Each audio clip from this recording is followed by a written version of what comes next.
I'll be over there.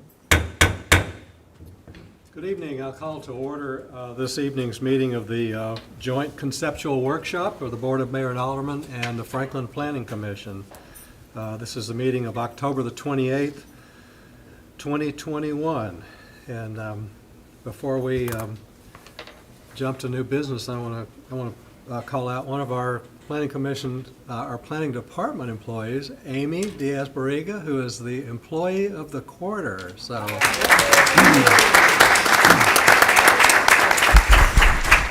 Congratulations to Amy for job well done. So, the first item on our agenda for tonight is the discussion of a development plan revision proposing the addition of an institutional use, that is, educational facilities, within the existing constructed square footage on 60.5 acres located near the intersection of Franklin Road and Moores Lane. That's the Gateway Village PUD. So I will turn it over to the staff or applicant. What do we have? Okay. Thank you. I'm Jim Lukens, the applicant, and Lukens Engineering Consultants. Basically, it's an existing two-story building approved for commercial use. The tenant is Galileo Education, and they are an educational facility, and the closest land use in the zoning ordinance is educational facility, and it falls under civic institutional classification. However, it's not a school like you think of a school. I've got Mark Claypool with Galileo here to kind of explain what their facility is and how they'll operate in the commercial district if approved. Okay.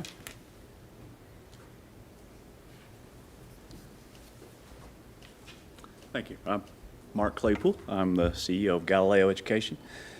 And we are a startup company that is trying to roll out a very innovative educational model that is what's called a hybrid logistical model, where most of the lessons are delivered virtually.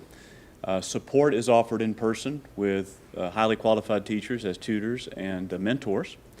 All lessons are available virtually, either as a teacher is literally teaching or later and recorded if that's when the student wants to take the lessons.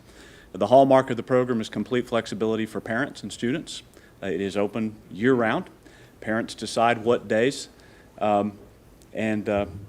what days their children go to school. They can learn from a distance, they can learn on vacation, they can learn from a second residence, they can do all manner of things based on the parent's preference.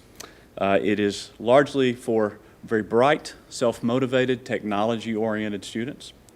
The building itself is not a school building. It is our corporate headquarters and what we would consider more or less the clubhouse for the school, in that there will be, like I said, at elbow support, if you will, from teachers. There'll also be some events that occur in the facility, including our focus on esports and video gaming, which will be a big part of our program, helping kids write video games and then participate in competitive video gaming. So it is not a traditional facility in that regard. There'll probably never be more than 60 or 70 students in the building at a time. They do not drive to the facility. It is, and when they come, it is, again, for very short periods of time, typically for support or for specific events. We're very excited about this location. It is, we consider it a perfect location for the beginnings of our company. We think Franklin is the perfect place to start something so innovative. The idea, frankly, is to take this not just to all of Middle Tennessee, but internationally, and that this program would continue to be based here. Our company would continue to be based here in Franklin at this location. I'm happy to answer any questions you might have about this. Great, thank you. So our normal protocol is to go through the listing of our Planning Commission and BOMA members. So are there any comments or questions? Marcia, you first? None at this time. Okay. And Jimmy Franks is not with us right now. Commissioner Harrison? I have no comments at this time. Okay, and I'm next on the list, and just a point that was of interest to me. I saw a feature on a student that's going to my alma mater, and what his aspiration was to compete on a university level in a video game of some particular type. And I think about kids that aspire to playing college football or athletics, and his objective was to be on the team sanctioned by the university to play video games, and that was the first time I'd really heard about something like that happening. It's a growing phenomenon. A lot of colleges are offering scholarships for that, just like they would athletic scholarships. Wow, interesting. Okay, thank you. Commissioner McLemore. No comments at this time. Commissioner Mann. Yeah, I'm over here tonight. I just have a couple questions. What school age is this targeted for? Be grades 6 through 12. We'll be beginning with grades 6 through 10 initially because of the accreditation that we're pursuing. We don't want to trap anybody in 12th grade not being able to get accreditation. It takes about 6 months to a year to be fully accredited. So Okay. that's the purpose there. So you anticipate most of those would not be driving age, so they would be getting dropped off, I guess? They'll be dropped off.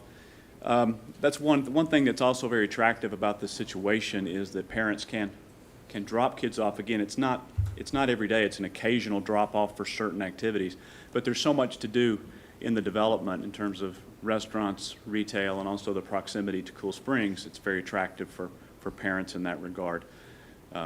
So that's another thing we like about the location. Okay, thanks. That's all the questions I Good, had. thank you. Alderman Peterson. We haven't really shown where it is exactly, on our map, so I thought that would be kind of good to look at, but very interesting. Okay, the location I see it's in the dotted Right.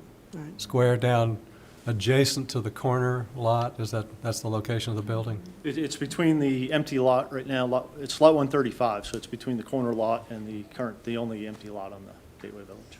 Okay. Any other? Okay. Commissioner Williamson? I think my only comment would be just to ensure that the parking counts work for the idea that there might be some temporary people just kind of waiting and also drop-offs. And if you have some of the older students that end up driving, I think that would be my only concern. Well, we've certainly considered that. We have, I think, this particular building has 57 dedicated. It's 48. 48, sorry, dedicated spots, but there's also cross parking throughout the development. But truly, when I say we're not allowing students to drive, we're not. And if we ever did, frankly, that would only be probably 11th graders. Our 12th graders are probably never coming to the building. They're going to be in internships for all day. And so they would never have occasion, frankly, to be there. So it's going to be a very, very small percentage of people that would ever be driving. Okay. And then the And staff. other question I would have is just out of general curiosity. You told us kind of about the students, about how many staff members do you anticipate being there? Our staffing for that facility would be 18 Okay. staff members. Thank you. You're welcome. I guess I have one further question then. So will they be kind of teaching on Zoom, or I heard you say that it would also be recorded, so students could also see the recording? They'll be teaching virtually, as well as some students that happen to be there in person for that particular class. There'll also be some classes. There are 2 classes in particular that we're planning to offer for very small groups of kids. The technology to do that would require you to be there in person, but that would only be maybe 10 to 12 students at a time, and those would be graphic design and advanced animation. Thank you. Okay. Alderman Berger, not here yet. Alderman Barnhill, No questions. no questions. And Alderman Margaret? Yes. You said the 12th graders would probably be interning somewhere. Yes, ma'am. Where?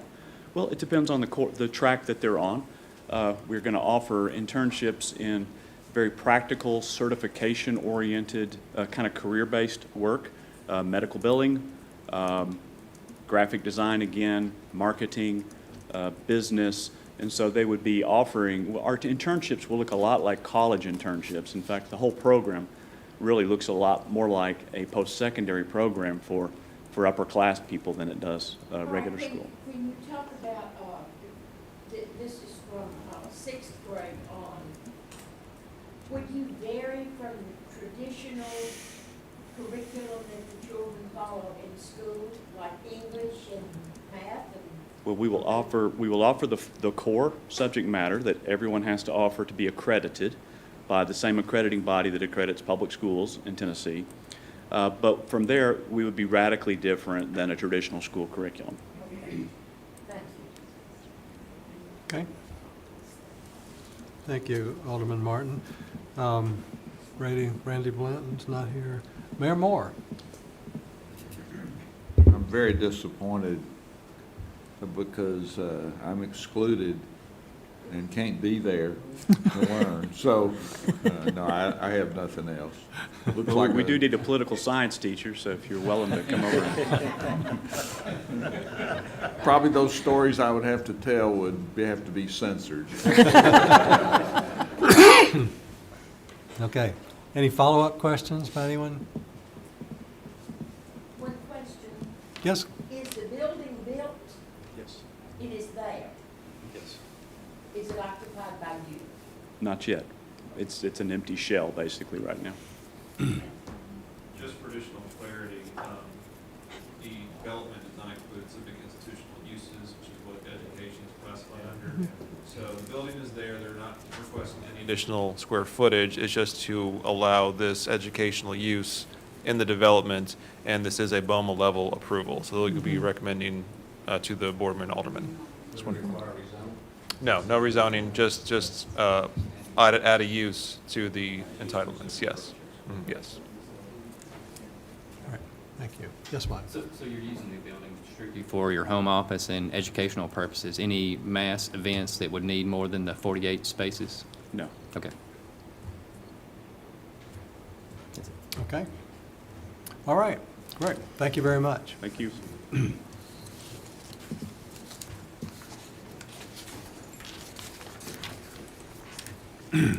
Item number 2 tonight, discussion of a development plan proposing 26 residential units on 2.24 acres located near the intersection of North Petway Street and Shawnee Drive.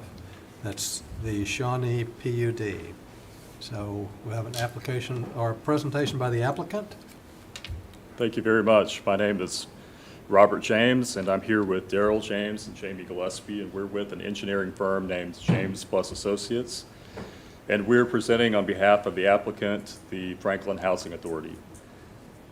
We also have Derwin Jackson and Susan Miner and Doug Johns here with the Housing Authority with us here tonight. So the backstory to why we're here this evening is that the Housing Authority was fortunate to be awarded some tax credits to expand their housing offerings, and through that, to better serve the needs of the Franklin community. So it's good news for us tonight. Is this what I used to? The Housing Authority's application presented here tonight concerns a development plan for the new development, Shawnee PUD. The location of the development site is on the east side of Shawnee Drive near Cherokee Place and Chickasaw Place. It's located southeast of Jim Warren Park and across Shawnee Drive from Cherokee Place PUD. And if you recall, last year, the Planning Commission in BOMA approved the Cherokee Place PUD. That residential development and Shawnee PUD are intended to be basically complementary of one another. So tonight, we'll give a brief overview of the project, the existing site conditions, and other details of the development plan application. First, a word about existing conditions. There's an existing development on the east side of Shawnee Drive, which you can see on this aerial photo outlined in red. This existing development is owned by the Housing Authority and consists of 16 dwelling units and 8 duplex buildings. It was constructed about 50 years ago, and it's currently slated for demolition. So if you look to the west of the red outlined area, West of Shawnee Drive, there are two other developments owned by the Housing Authority. Chickasaw PUD was approved and built a few years ago, consisting of a senior living facility and a multifamily building. It's the large building that you'll see on the left side of the aerial photo. And just to the south of that, you'll see some buildings that have recently been demolished by the Housing Authority in preparation for the construction of Cherokee Place PUD, and which will have 100 multifamily and townhouse units, plus a community building and open space when it's constructed.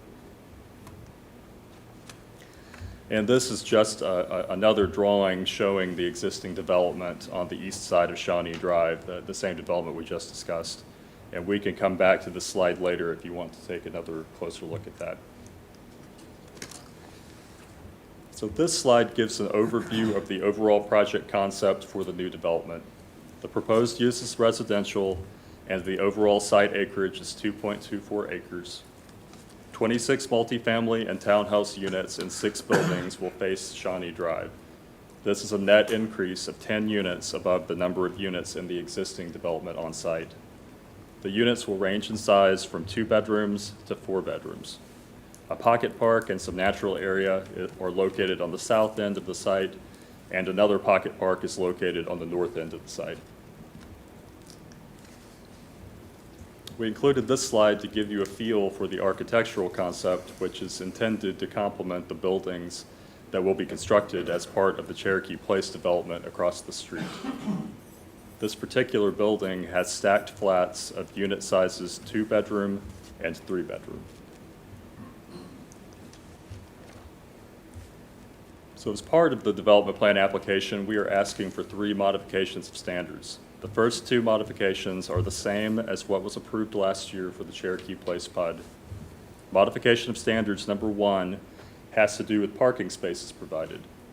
As you saw on the previous slides, this site is unusually shallow, and the transition zone buffer required by the zoning ordinance creates further space limitations. During our preliminary meeting with city staff, we discussed the possibility of on-street parking along Shawnee Drive, but there is insufficient geometry to provide on-street parking given the constraints of the transition zone. This modification of standards would modify the minimum parking table provided at zoning ordinance section 10.1.6. The number of spaces per unit would be reduced for 2 unit types. For 2-bedroom units, the minimum spaces would reduce from 2.5 per unit to 2.25 per unit. For 3-bedroom units, the minimum spaces would reduce from 3 per unit to 2.75 per unit. This modification would allow for a minimum of 69 total spaces instead of 74 spaces. And again, this is the same modification of standards that was approved for Cherokee Place PUD across the street last year. We're also requesting modification of standards number 2, which also was requested and approved last year for Cherokee Place PUD. It applies to townhouse buildings, and it removes the requirement to provide finished floor elevations at a minimum of 18 inches above grade at front facade. The reason for this request has to do with accessibility. The Housing Authority is required to comply with Federal Fair Housing Act standards regarding accessible routes, and the zoning ordinance requirement makes it more difficult to provide accessible routes to and from townhouse building entrances. Again, this is something that was approved last year for Cherokee Place. So finally, modification of standards number 3 concerns allowing a portion of a residential building to lie within transition zone 2. As you saw, the tract of land is unusually narrow in the northern part especially, and transition zone requirements contribute to the buildable area being very shallow across the entire tract. During our preliminary meeting, city staff requested that we move the southern access drive a bit farther to the north in order to align with an existing street, Cherokee Place. However, when we did this, it took up more buildable area. Accordingly, we request that approximately 550 square feet of the southernmost residential building be allowed to lie within transition zone 2. Impact here is actually lessened compared with existing conditions because an existing building has been lying even farther to the south for about 50 years. This modification of standards would result in a significant improvement over what is there currently. So lastly, this slide gives a summary of the items that were discussed and addressed during the pre-application meeting.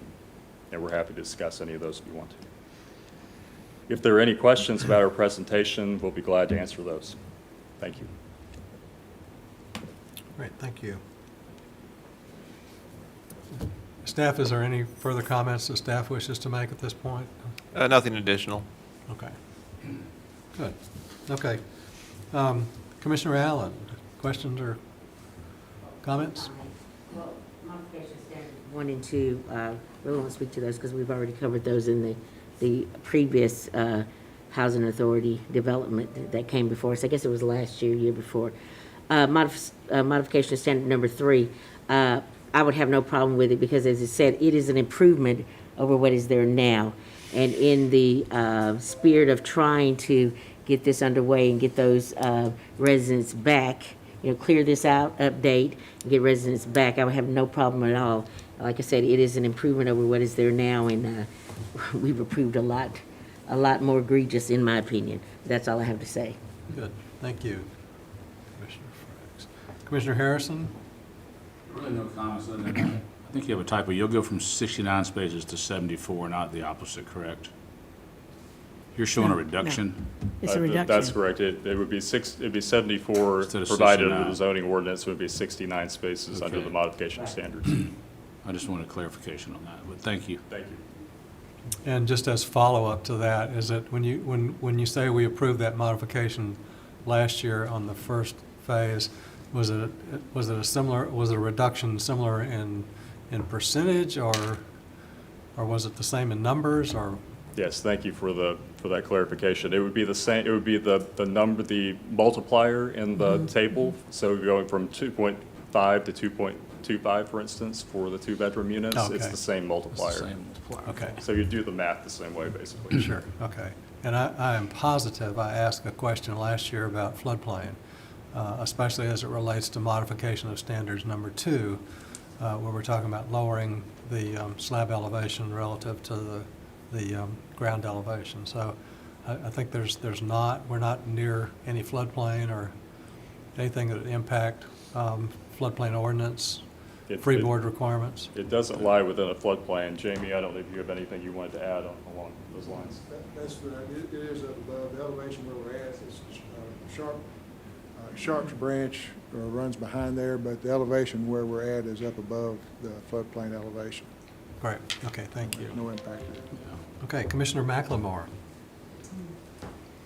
Has there been any issues on the parking with the Cherokee Place PUD? As far as you know, with that reduction, have there been any lack of parking spaces? I know a lot of people over there are seniors, I believe. So I just wondered, with that reduction, have you had any problems with any issues, parking issues? Thank you for your comment. No, the Cherokee Place PUD hasn't actually been constructed yet. It's in the process of doing I was that. thinking it was, okay, I'm sorry. Oh, you're thinking Chickasaw, probably, the senior living building, right, I'm Okay, sorry. I'm thinking about the previous, okay. Right, Okay. but my understanding is that there haven't been any parking issues with the senior living building, the Okay, Chickasaw PUD. Okay, but we did approve the last mod of standards. And I had written down, I agree with Commissioner Allen. I think that Mod 3 improves what is currently there, so I can support that as well. Thank you. Thank you, Commissioner McLemore. Commissioner Mann. Yeah, I think these are exactly the type of things we can support to accommodate this type of housing here in Franklin. So as long as the flood zone issue is not an issue with the modification of standards number 2, which it sounds like it's not, I have no concerns at all. Thank you. Great, thanks. Commissioner Orr. So on the Shawnee Drive on the side you're developing, is there be curb and gutter on that side? Or is it a ditch section? Existing? Yeah, or, existing and proposed. Will there be any changes? Yeah, the proposed would be curb and gutter. Okay, Yes. and any on-street parking plan there? Is the street not wide enough for that? On Shawnee, we're not planning on any on-street parking. Okay, thanks. I don't think it's quite wide enough to It support didn't look that. like it, just Yeah. making sure. There's a lot going on there. Good, okay. Alderman Peterson. Several things. One is that obviously for the buildings that you're planning to tear down, they look like they had one parking place for every dwelling unit. So this will That's correct. definitely be a huge improvement there on that. I did remember whenever we talked, I think earlier about the other, that there was some concern about having the parking in the back because as we stated in here, there's a transition from, I guess, West End Circle over to this. But does that seem to be a concern? I mean, I just remember hearing it back some time ago. We don't believe it would be a concern for a couple of reasons. For one thing, as you mentioned, the transition zone, having the two of them there, or, well, the 25-foot anyway, makes a pretty big difference. There are also quite a few trees that we're going to try to Yes. preserve, so Yes. that helps. It also helps that there will be a pretty substantial retaining wall, as I recall, that will actually, you know, if there are any headlights, it should block some of that, we would think. It also helps that West End Circle is the high point of the property. It So is. the houses that are back there, in most spots, are already quite elevated. So we certainly hear the concerns of people on that, but we don't think that that would be a significant issue. And the other thing about the 18-inch above grade floor elevations, I'm sorry, but to me, in the city of Franklin, that's always been about appearance.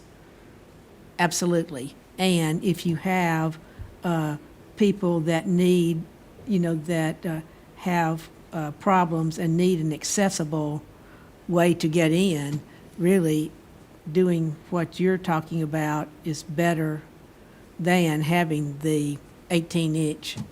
As I say, I've always thought here that it was just for looks, the 18-inch elevation, you know, and so here it seems very appropriate. And as you say, I think that was the accessibility from HUD that is required there. And also, of course, what is already built looks really nice and looks like a good job has been done on that. And as I say, I'm happy that this is working like this, and really having the land there to build on is absolutely so good, because land around Franklin is so expensive, but having the land there already to rework is really wonderful. And as I say, looks good, and I'm certainly agreeable with all the modification of standards. I didn't say anything about 3, but I think that's. Thank you. Great. Yeah, I have no issues with any of the modification of standards, and I think it'll be an improvement over what's currently there. Oh, yeah. Great, thank you. And just as follow-up to Alderman Peterson's question, so and you probably said it, and it was lost on me. Reducing from the 18 inches, did you identify where you were going with that, down to 12 inches perhaps, or what? Or did you tell us that? We haven't identified that yet Okay. in the modification standards. Okay, good. Okay. Alderman Barnhill? Yeah, just a couple of comments. Just actually, I drove through the area, I guess a couple of weeks ago, was very impressed with what's happened over the past few years, and I'm sure that this project will match what's happening over there now. And I think it's certainly an improvement. And because I looked on the other side of the road where this is going and was surprised at what was there. So I think you will do a good job, and I think what we've done so far has been a good job. So thank you. Thank you. Good. And Alderman Martin? Thank you for this presentation.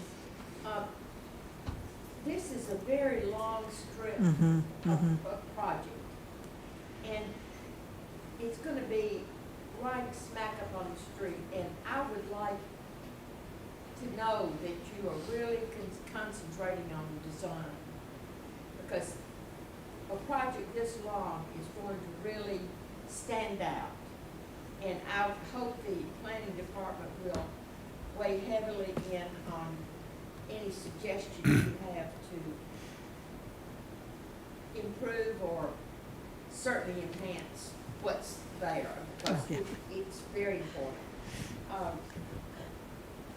I think that's all I want to say. I'm very pleased that you're doing it, and they look good, but I just know how important design is in this long project. I'm very familiar with this property. We share your concerns and we appreciate the comment. Thank you. Great, thank you. Mayor Moore? All right, well, thanks for the presentation, and see a number of people from the Housing Authority, and thank you for the great work you're doing, and always excited whenever I see your projects coming forward. I think the only question I have is maybe a little explanation about the pocket parks. The drawing here maybe doesn't really completely illustrate what I'm trying to understand, and the fact that the pocket park looks to be about the same size as the bio pond. So just tell me a little bit about the pocket parks. Sure, thank you for your comments. The southern pocket park has a gazebo and a bike rack and some benches around it. And we'll have a sort of a walking path that meanders a bit. And the bio pond will have some nice plantings in it. I mean, they look kind of like a garden, so it's not, it should be something nice for people to walk around and enjoy their walk. If you go to the northern section, that northern pocket park will have a pavilion there with some seating, and we'll have an ADA picnic table as well. And so that should allow people to spend a little time outside there. Thank Great, you. thank you. Thank you. Any follow-up questions from anyone? Okay, great. Thank you very much. Item number 3 is a discussion of a development plan revision proposing changes to the site layout for a portion of the development on 139 acres located near the intersection of Paytonsville Road and McBride Lane, this being the Berry Farms Reams Fleming Tract, PUD. So, to the applicant. Good evening, everybody. My name is Gary Vogan with Kaiser Vogan Design. We're land planners, landscape architects local to Franklin. Speaking on behalf of our clients, EMF and Boyle, regarding the Reams Fleming revision 4 for a PUD. So thank you for your time this evening. It is always exciting to share the proposal plans for a new global headquarters in our city of Franklin. We have submitted a PUD development plan amendment to reconfigure basically the office district within the central portion of the Berry Farms Reams Fleming tract, and I'll show you some exhibits through this presentation that encompasses a portion of the EMF campus in relation to other buildings on the site. To note, we are not increasing density on this project. We are reconfiguring the central portion of the project. And first off, Berry Farms and the PUD amendment request are in compliance with the Envision Franklin document, which governs all land uses within the city of Franklin. So if you go to the first slide, Joey. Oh, made it easy on me. Cool. So this is just context relations where we are. As most of you know, the Berry Farms tracks are 3 tracks on the interstate. Reams Fleming is the southeast quadrant. Basically, the existing infrastructure is the spine road down the middle of the Reams Fleming tract. The Ramsey campus and the Etna office buildings are under construction, have built or under construction. With this recent improvements, we're looking to adjust the configuration of this master plan within this central portion of the Reams Fleming tract. This is the initial 2005 PUD development plan approved at that time, which is basically a mix of office, retail, and multifamily. Office being the blue, retail, commercial being the red, the brownish, tannish to the lower left is the multifamily. So we're focusing on the middle portion of this tract, of the Reams Fleming tract, which is predominantly all office in this location. You'll notice on this plan that we're showing probably about, I think, 18, 19 buildings of different office types, sizes, and configurations, ranging about, I think it's like 650,000 square feet denoted on this plan. When we came back in 2005, and you can see that spine road down the middle, kind of traversing the site north-south, and then Paytonsville Road and Pratt Lane to the bottom of the page, and Interstate 65 to the left.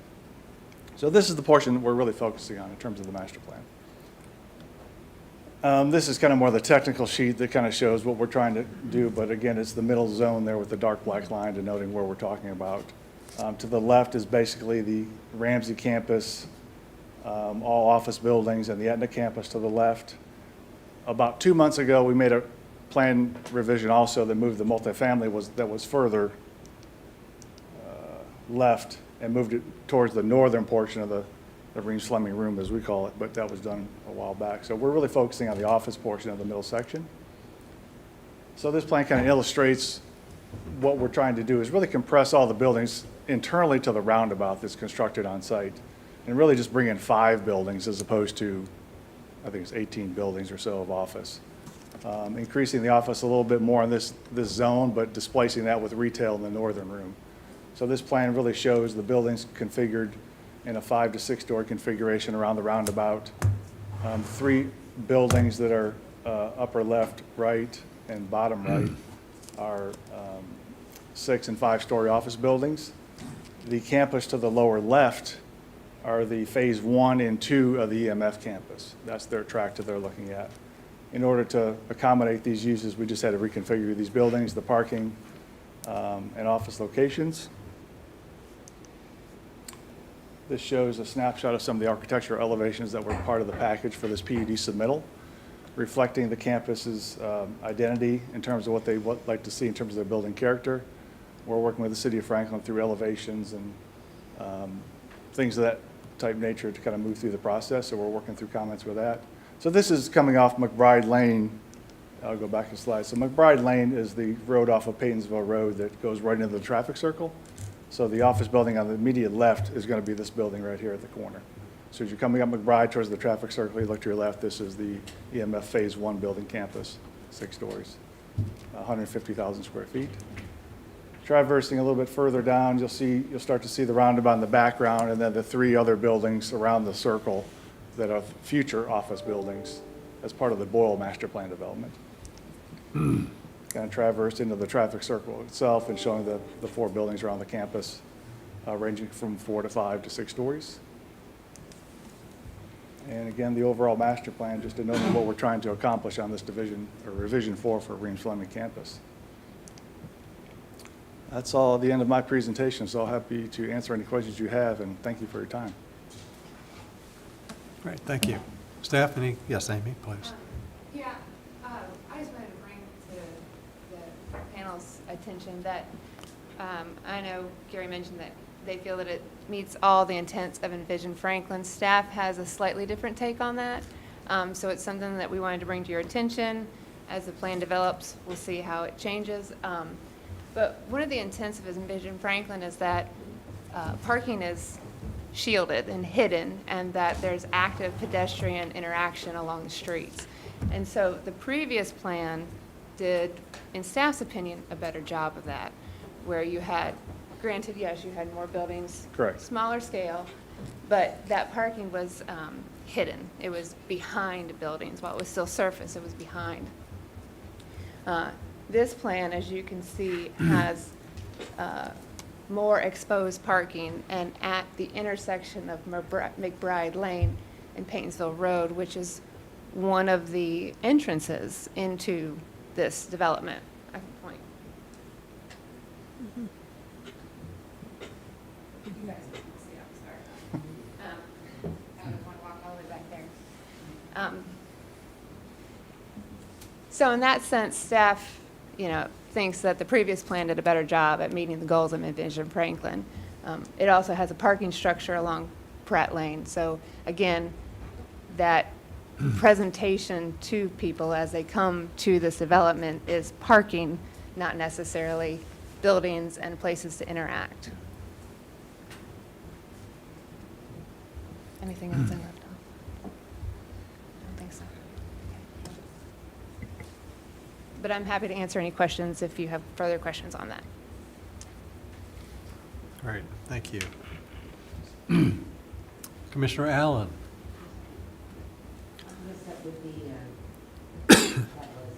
My concern about that was the park. As soon as you enter this, you are confronted with parking, and quite a bit of it, actually. That is my one my one point about this. That's it for me. Okay, thank you. Commissioner Harrison? I'd like to echo what Amy said about as far as pushing the parking up onto Paytonsville Road.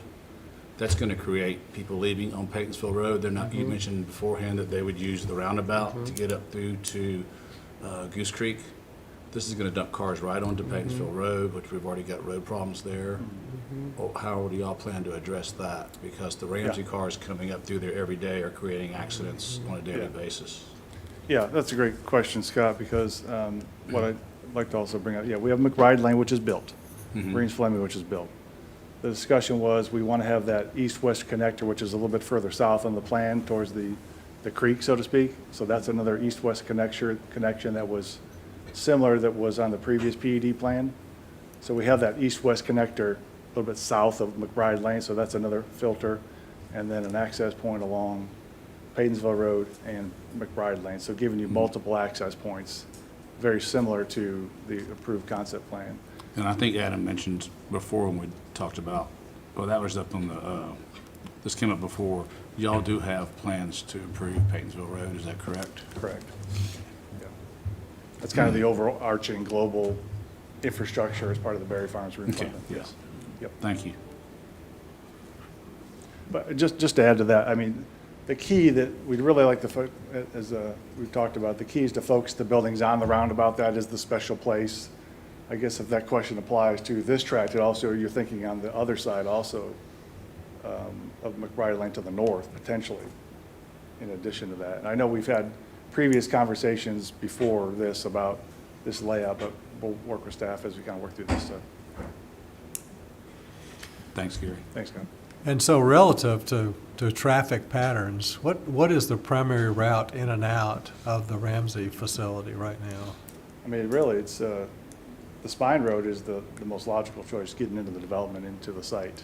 You know, I can't say to stand here that I know exactly what everybody's getting into the project in terms of the Ramsey campus and the Etna building, but the primary route is the Spine Road, central to the development.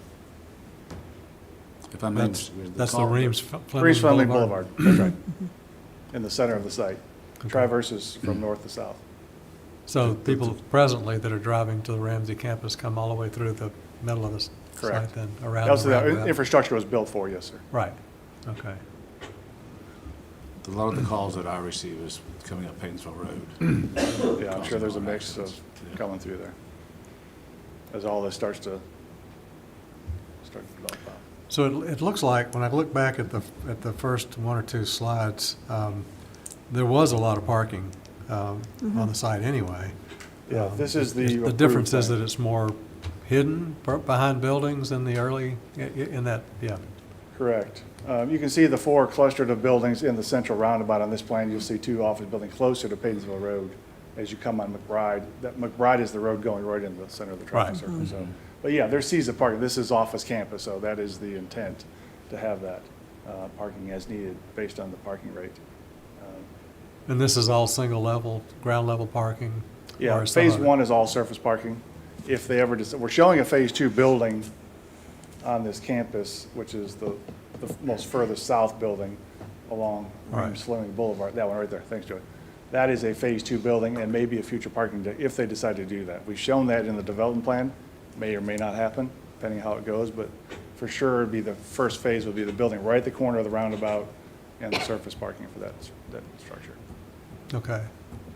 So from my perspective too, it seems that as we look at what you know, the efforts to change the Primus facility from a central building surrounded by a sea of asphalt, are we going back to something that's similar to that here?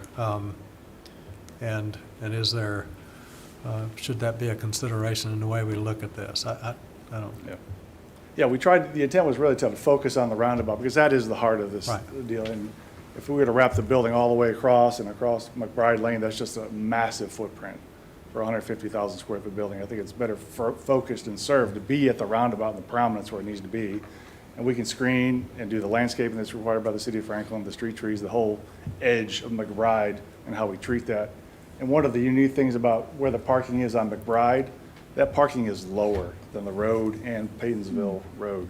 So it's down low, depressed, so you have retaining walls that'll, in addition to that, the landscaping, streetscape.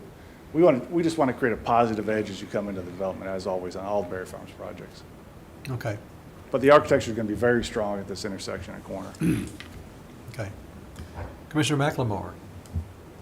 Ditto on the parking situation, just looking at it, it's the first thing you pull in, you're gonna see all the parking there, so that's something to really think about and consider. Good. I understand about the buildings being around the roundabout, that all looks good, but if you could figure out something as far as that, having that corner with all of the proposed parking there, that, you need to work on that. And the other thing we're thinking about is it's always that dilemma. Do you bring buildings up close to the street adjacent to these tracks, or is it better to have just a wider view shed into it? But yeah, work with planning staff on that. Commissioner Mann. No comments. Okay. Commissioner Orr. Yeah, just a question for staff. What are the future plans on the intersection of Paytonsville Road and Pratt Lane to clean that up? Oh, I'm sorry, good. No, just to clean it up. I mean, it's a signal, three-way stop. So there's no signal plan at McBride, but however, on the master plan, there is one plan at Pratt and Paytonsville. And one thing to clarify, at this point in time, Marine Fleming Boulevard does not connect to Goose Creek bypass today. It will at some point. So currently, all of the traffic comes in and out of McBride Lane onto Paytonsville Road. There's an old traffic memo that's been brought up several times that delineates responsibility for improvements in this area. And where it gets a little bit tricky for us as staff is at the Paytonsville-McBride intersection, there is responsibility for that site plan to improve the frontage of Paytonsville Road to a 3-lane section, curb gutter, sidewalk, and multi-use trail, things of that nature. So as you notice, there's a sharp curve on Paytonsville Road that, frankly, we're working with the development team to try to address that.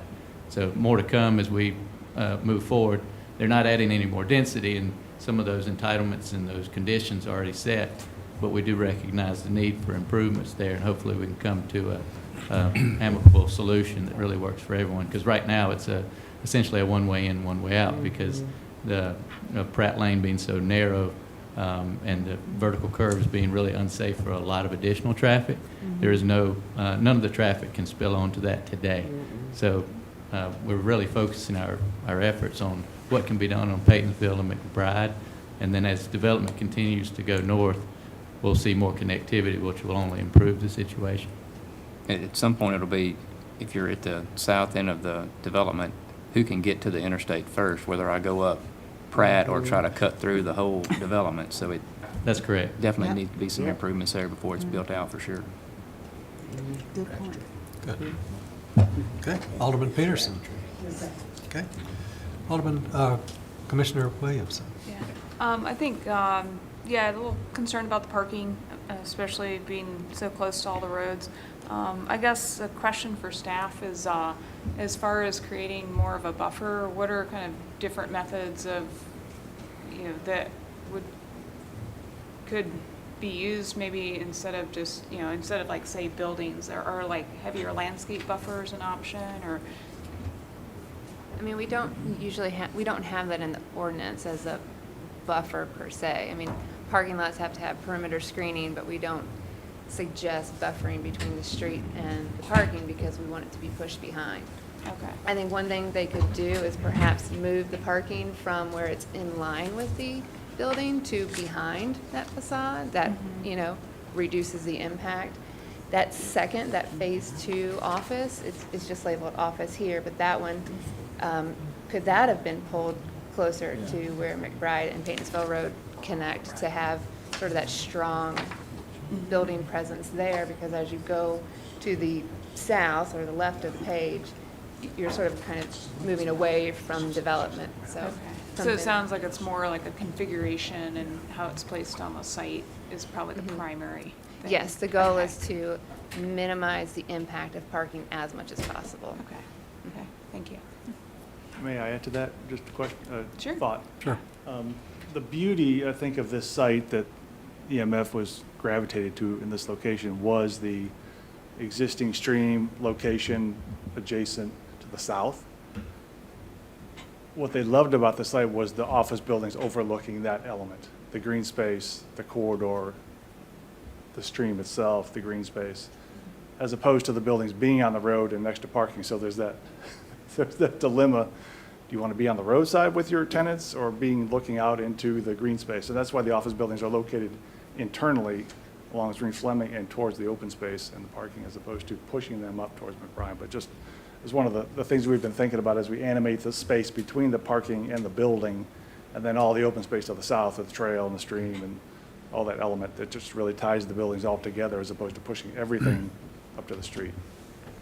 But I think that's a great idea, Aim, Yeah. And I about think- pushing maybe the parking just slides back a little bit and just gets Right, up away from right. the And facility. another idea that I will admit I did not bring to their attention, and I just thought of it now, but this is kind of thinking just in this section of the master plan, and maybe it's an opportunity to think a little bit bigger. And, you know, for pulling office space from a different section over here, could we maybe not pull some one-story commercial space as a little bit of liner on some of these areas of the plan?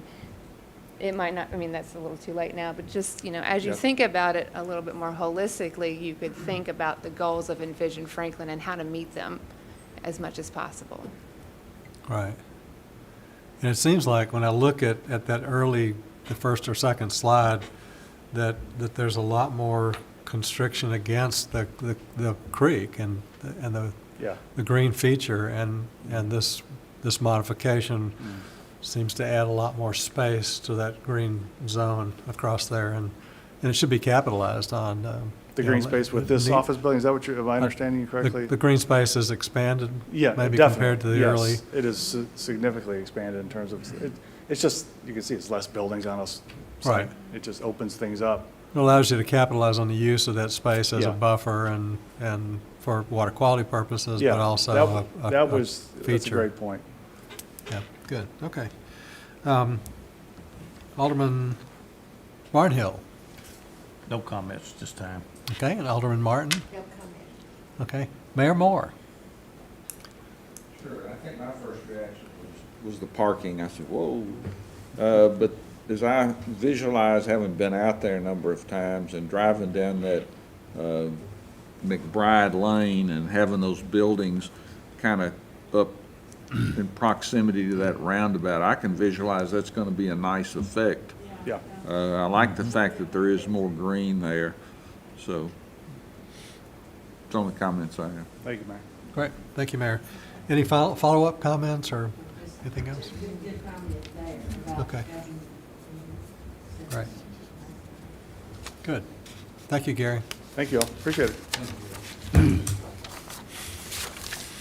Item number 4, the presentation and discussion of the history of the Hillside Hillcrest overlay, the HHO district, as requested during BOMA consideration of a current HHO rezoning request at 354 Franklin Road. So- Good evening, Planning Commissioners and Alderman Mayor. This is something that many of you have already seen before you at one point, but we are actually going to discuss a little bit more of kind of how the HHO was originally created. I know some of you are around when it was created, some were not, so this is new information for some of you, and we may also be taking this to a future work session as well, based on who's here tonight. But I do kind of want to let you know, Kelly, Amy, and I will all be tag teaming this presentation. Kelly and Amy handling the majority of it, so I'm just giving a little intro here. Just if we go to the presentation outline, oh, I have the clicker, don't I? I'm just going to give a brief introduction. Then Kelly, who was here at the time when the HHO process was actually happening, is going to give a history of how it actually came to be and what process went into actually creating those lines on the map. And then Amy's going to get into some site-specific information related to a rezoning request that you heard back in July, and it has moved to BOMA for first reading, but it was deferred to the November 9th meeting, and there was a request that we bring this information to you all at a joint workshop prior to that first reading. I've kind of reiterated all of this, but we'll go ahead and jump straight into the history and purpose here. But I'll kind of review the purpose before Kelly comes up. So the HHO district is intended to protect the city's hillsides and hill crests, including their natural and topographic character and identity, their environmental sensitivities, aesthetic qualities, and the viewshed by limiting development and preventing those obtrusive uses within the overlay district itself. Right now, what's permitted within the HHO are passive parks. You can have trails, natural areas, telecommunication towers and antennas, and then public infrastructure such as water, sewer, streets, and any associated retaining walls. We often don't see public infrastructure running through these areas due to cost, obviously, but it is permitted if there is a community need for that. And then the HHO preserves hillsides and hilltops in Franklin and nestles that development in the flatter areas that are more suitable for development. All right, I'm going to turn it over to Kelly.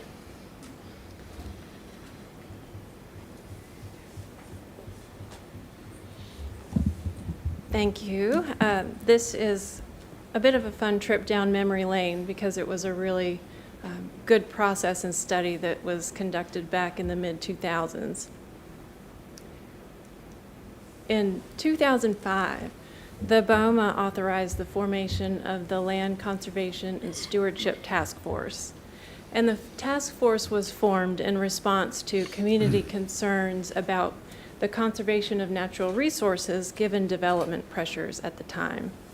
The task force was led by Alderman Dan Klatt and included County Commissioner Mary Brockman, Brian Eccles, Pat Emery, Scott Gentry, and other active citizens at the time. And they, along with myself, studied the city and the UGB and identified priorities and recommendations for natural resource conservation. The task force identified hillside and hilltop protection as an important open space amenity and a top priority for conservation, as the hills provided the backdrops for the viewsheds for the Franklin UGB. At that time, the zoning ordinance had steep slope standards that were for environmental protection, but that didn't necessarily protect the tops of the hills. And the Franklin Land Use Plan, which preceded Envision Franklin, showed conservation areas for hills that recognized the importance as part of community character and environmental preservation, and they were mapped using an elevation contour of 800 feet above sea level. The task force evaluated the elevation ranges and existing development throughout the UGB using GPS and detailed elevation data and aerial photographs. They determined that a set standard using a particular elevation contour or a single steep slope percentage did not effectively preserve the hills or their viewsheds because each hill was different, depending on its size, its shape, its slopes, its location, and its setting as part of the viewshed. The task force recommended to the BOMA that a further study should be done to identify a specific and unique zoning overlay that would be appropriate for each hill and which may vary from one hill to another. The recommendation for this approach was received favorably by BOMA, and staff began the HHO study. Planning staff worked with GIS staff to develop a mapping project that included many, many layers of data, including steep slopes, 2-foot elevation contours, existing tree canopy boundaries, parcel lines, building footprints, and aerial photography. It even included a viewshed layer that mapped areas of hillsides that were visible for major collectors and arterial streets from a car rider or driver's perspective. So once the mapping was complete, our full staff team at the time conducted field analyses to evaluate each hill for environmental protection and view sheds, and studied where the appropriate development cutoff points should be. Oftentimes in areas where farms were present, the tree canopy boundary on the hill served as an important factor for making that determination, because farmers naturally stopped farming and plowing their fields when their tractors could no longer make safe turns on the slopes, leaving forested areas along those edges. We also looked at what parts of the hills were visible from major corridors and accounted for future development and building heights when we looked at the view shed and looking at how the views could be blocked by buildings themselves. So the HHO lines were created by compiling many layers of data into one layer and then using a combination of those lines to create the boundaries. And this was done following the field analysis by staff and individually removing or deleting those lines starting from the base of the hill up to the appropriate development cutoff point. The staff completed the study in 2006, and it was incorporated into the zoning ordinance in the 2008 update. And as Emily mentioned, the district is intended to preserve open space that's a community value amenity, and it works similarly to the FFO, shifting development potential to land areas better suited for development off of both steep slopes and hillsides and out of the floodplain.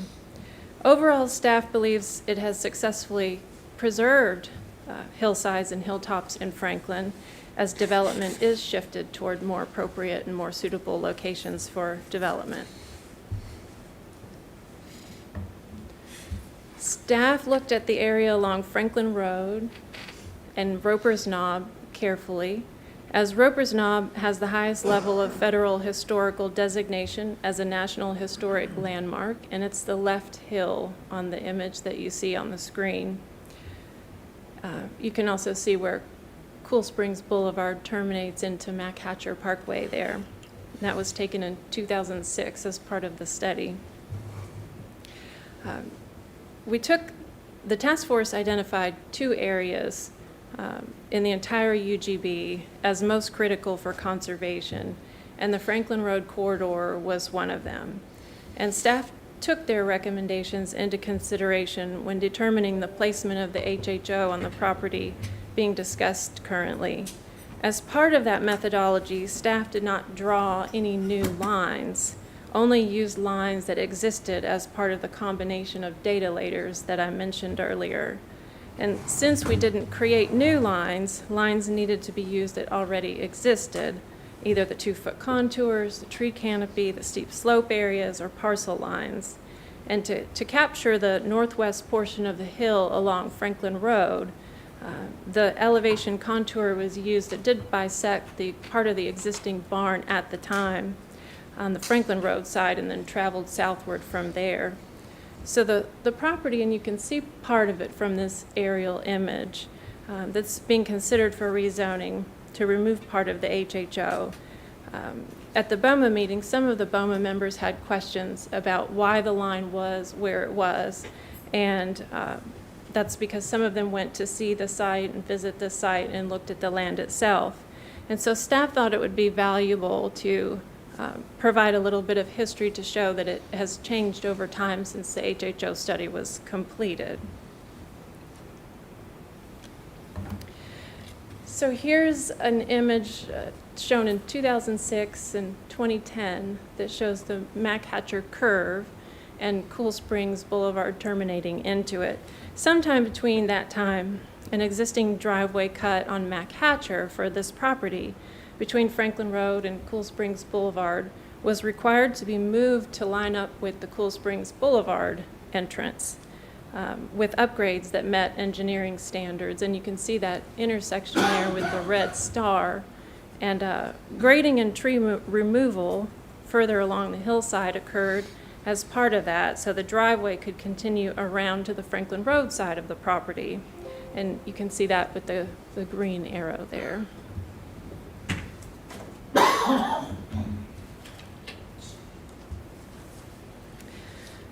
Between 2008 and 2015, a portion of the hillside area within the HHO along the Franklin Road side was graded without permits.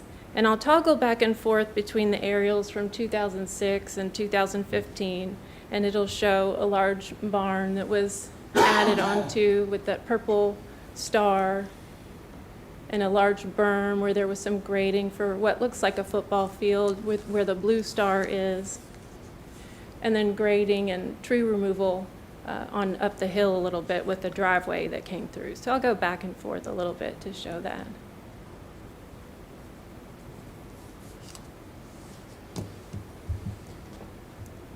So there have been property ownership changes since 2006, and this work was conducted by previous property owners. But what you see today is different than what we studied back in 2006. And so there may be some merits to revising part of the HHO line. And Amy's going to talk more about the current proposal in the next couple slides.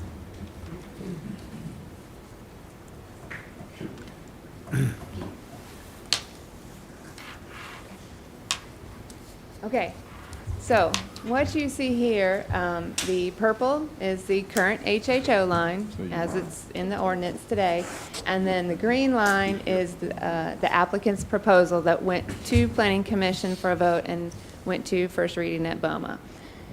Essentially, there are two areas that have been discussed as part of this consideration. This slide shows those two areas. The area in orange, the citizens that live in the nearby neighborhood came to the Planning Commission meeting and brought this to everyone's attention that they prefer the line to remain with the purple line so there is continued protection behind their neighborhood. So you can see the orange area goes sort of up to the existing tree row. Can I point with this? Yeah, like right here would be a tree row that then you could pull back over to where staff is in agreement with the green line. That would continue to protect the neighborhood with the existing HHO line. The other area in question, let's see, and I might have blown these up, yeah. The other area of question is along the Cool Springs side, the McHatcher side. And again, it goes back to what Kelly said about why the HHO was implemented to begin with, that one of the factors that we considered was the existing tree canopy. And so on this aerial, you show the blue highlight is where the tree canopy shows up on the aerial today and on the site, and where staff would say that still needs to be protected. Like Kelly showed in the previous slides, there was work done when that road had to come, the connection moved down and they still had to connect to the Franklin Road side, and there was some clearing of trees, but it would be staff's opinion that the remaining tree canopy continued to be protected in the HHO. So I can talk a little bit about next steps and the potential two paths that there are for this project. The first one's outlined on the left, that BOMA is going to consider the current request on November 9th. No changes could be made to that request, and they would go through the process. That first reading's on November 9th, the public hearing's on December 14th, and then the third reading would be on January 11th. The second option is if the applicant chooses to revise their request in any way. They could take out the orange area, take out the blue area, or do both. What they would have to do is submit a new request that staff reviews and then brings to the Planning Commission first, and then moves on to BOMA for a vote. So an option they have would be to resubmit on November 4th, take that new proposal to Planning Commission on December 9th. It would move on to BOMA for a work session and potential first reading on January 11th, public hearing on February 8th, third reading February 22nd. So I can answer any questions about that. Kelly's also here to answer questions, and we'll leave it at that. I have a quick question real quick. Sure. If you go back a couple slides. Yep. To the hillside, you're showing a blue, an orange, and a red line. What is the red line? That was a previous request that the applicant That was the discussed. previous request. They discussed with staff, but that wasn't what was submitted. So I tried not to highlight that just because it's not Okay, really so pertinent. So the purple request will be the new? The purple. That's the current HO. The purple is the current. The HHO. green line is their request as it stands today.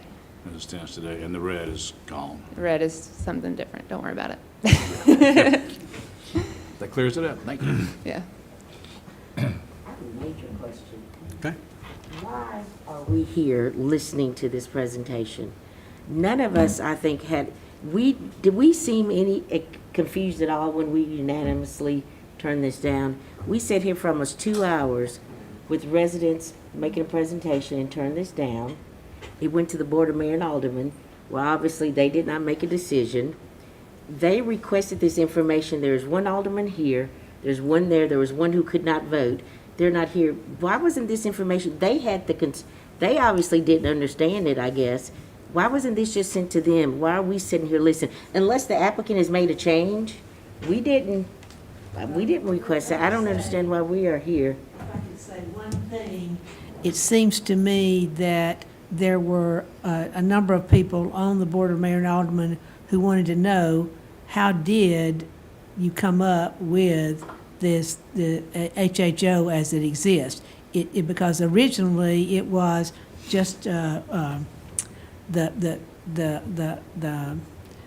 guess the percentage of Percentage of slopes. slope, yeah, percentage of slope.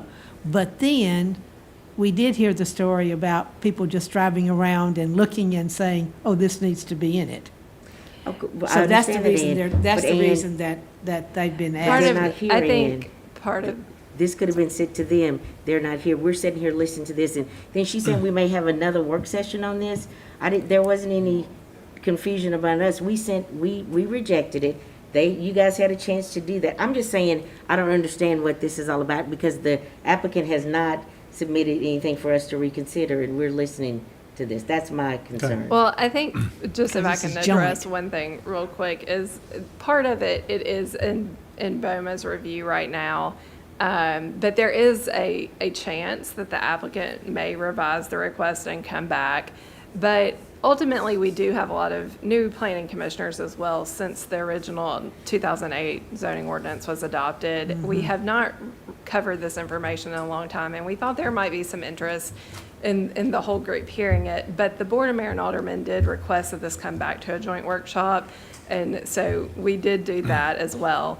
But I think this is great information for everybody to be aware of that wasn't part of the original process. I know when I was asked at the work session, or I guess it was work session, that we had this discussion, I was able to say there was a great deal of factors that went into this, but hearing the level of detail that Kelly was just able to provide was even more than I had heard since in my entire time being here for 15 years. So we thought some of you may enjoy hearing the history of it. I just feel like I'm being lobbied to change my vote. That's why I'm feeling a little, Yeah. I'm just feeling that way right So, now. and Emily, if there is a revision to the proposed plan, the applicant came back and said, okay, yeah, I'll move the line significantly, my request, then that comes back to Planning Commission? Yes, We go back to so- square one? As Amy went through here, if, on the second option, if the applicant does decide to make any alterations at all, then they would submit a new rezoning request to staff, which would ultimately mean it comes back to Planning Commission for a recommendation before going to the Board of Mayor and Aldermen. We do not know what the applicant has in mind with Right. this. They may continue forward with their request as is, and it may not come back to Planning Commission at all. But if there is a change, that would be a new consideration by the Planning Commission. And hopefully the information that Amy discussed about where the differences in the staff recommendation were and where staff can support changes, hopefully that information is helpful if that does happen in the future. Right. And I think that's important from the perspective of the Planning Commission as well as BOMA and new BOMA members. Because when I leave my neighborhood, I see the apartment complex on top of the hill behind the Kroger on 96. And it's probably the most is probably the wart on the nose of the city of Franklin that will forever exist. And so it's important that we're careful about how we consider modifications to those elements of protection that presently exist. And I think it's important that we know how they were set. I do want to clarify, I apologize. I did talk to the applicant today. They are going to consider changing their current rezoning requests. They will be making a modification. I haven't seen it yet, but I will tell you, that's their intention, is to make a change to I just it. want you guys to know how it's gonna look to those residents who came before us, and we sent it to the Board of Mayor and Alderman with a recommendation to turn it down. The Board of Mayor and Alderman gets it and sends it back to us without a request from the applicant to change it, and then we're sitting here listening to a presentation about it when none of us expressed that we wanted to know that. That's all I want to clarify. Right. So thank you for clearing that up. Right. Thank you. I think that's, if that's the Commissioner applicant's Allen. wish, that's the applicant's right. prerogative to do, and we're kind of done here, in my opinion, until we get a new Thank proposal you. from the applicant to come before Yes, planning we commission. are. Yeah. We should be. But are there any other questions or comments that would? Yeah, I do have a question. Say this new proposal comes in for whatever, and, if it's turned down or whatever they end up, I don't know what they're gonna do. But there's that little area where Cool Springs hits Mac Hatcher, and you have the intersection where it's just kind of dead end right there.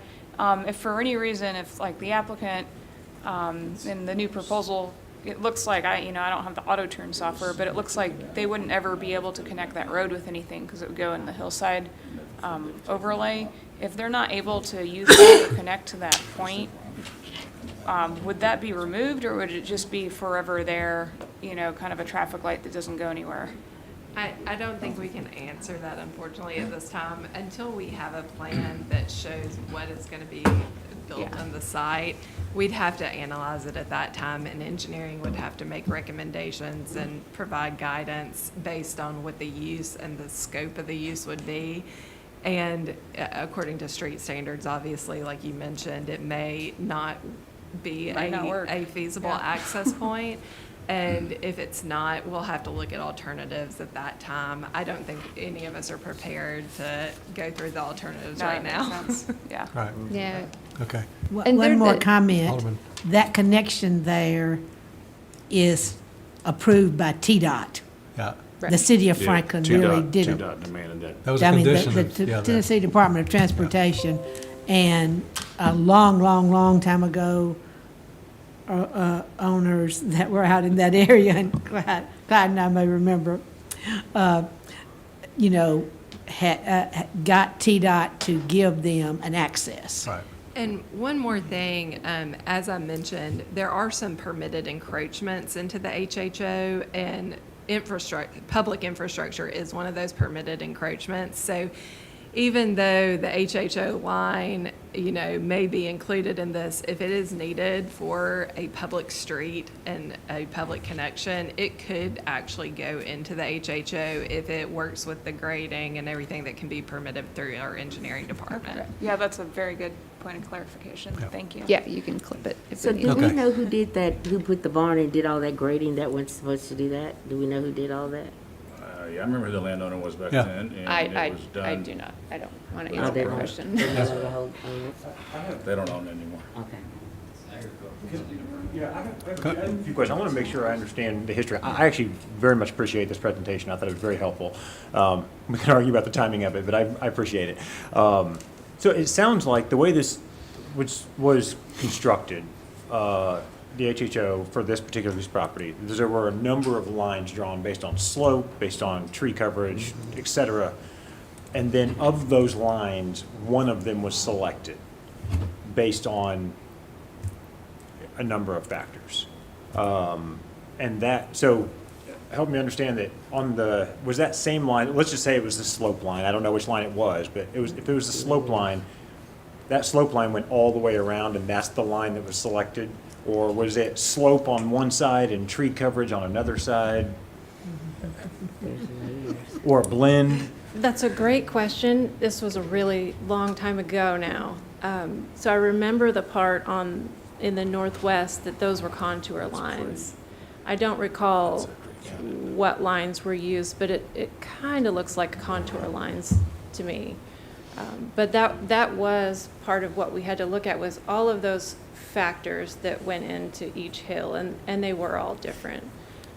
Would you happen to still have that data showing those various different lines that could be it's been a while, I know. 2005 sounds like yesterday, but it was 15 years ago, 16. 16.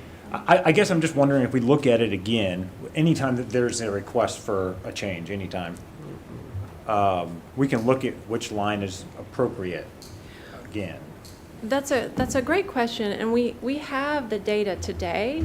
Yeah, So I would offer that we look at some of that Today's data data. in today's That's world, what today's with world. today's contours. The contour lines are on our GIS maps right now.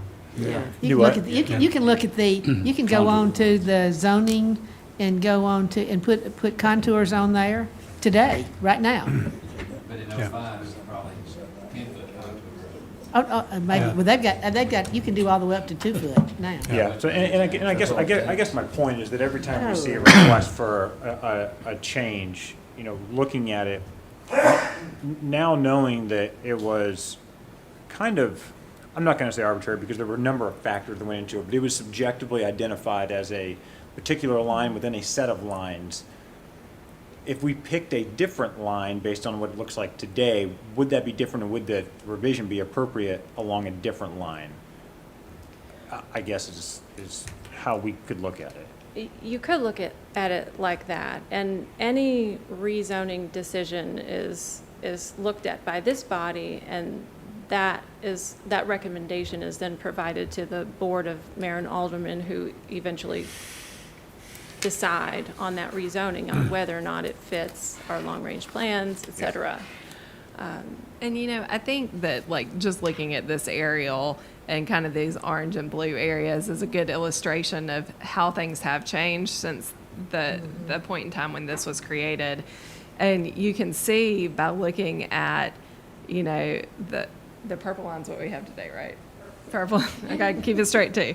So you can tell by looking at the purple line versus the green line and looking at the tree canopy coverage that it's not the same as it was. And so I don't know that digging up some of the old information is as helpful as us analyzing what's on the ground today and looking at the contours today, and which are slightly different in some situations, and in other situations, we have areas where the hillsides have not been touched at all, and have kind of followed the rationale of the HHO. This is kind of an exception, I would say, in this case, with some of the work that was done on the site. This isn't something we see frequently.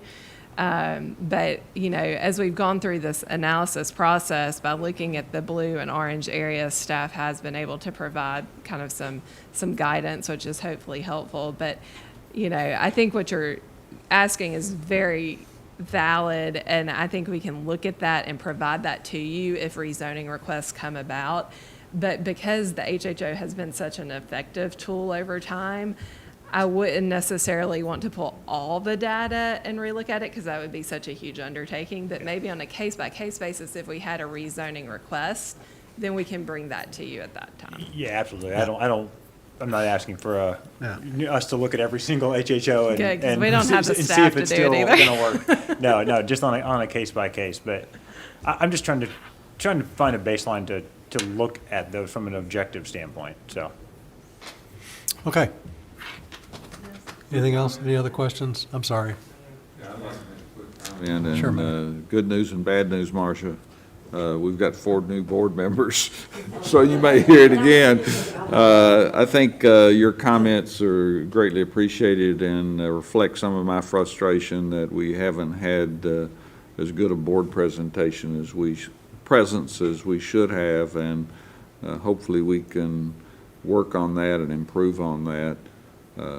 I appreciate the history of it, and thanks for showing that. And I've been one of those people who've been out there looking at it on the ground, trying to understand, and this really helps me get a little more insight on it. But, looking at, we've had 5 aldermen. Yeah, so it's a challenge for us. So I'm sorry, we're going to look at it again probably, and so maybe we'll just excuse you that night. My thing is just, you know, if you request to be here, yeah, you know, make it sincere so that you're here. Amen. Yep. Yeah. Agreed. Okay. Alderman Barnhill, any? I'm gonna make a couple of comments and possibly clear up maybe just a little bit as to why this is back. When we looked at this, and you go back and you look at where the actual zoning is and where it is on the map and on the contour lines, you can't find anything logical on there as far as contour lines are concerned or anything. I mean, it's not at a 750-foot elevation, it's not an 830-foot elevation. It's covered up part of them. It runs through some of the property itself. There's some tree lines that are picked. My understanding simply because somebody liked for the tree lines to be there. So I think that some of the comments that you made right there, or whether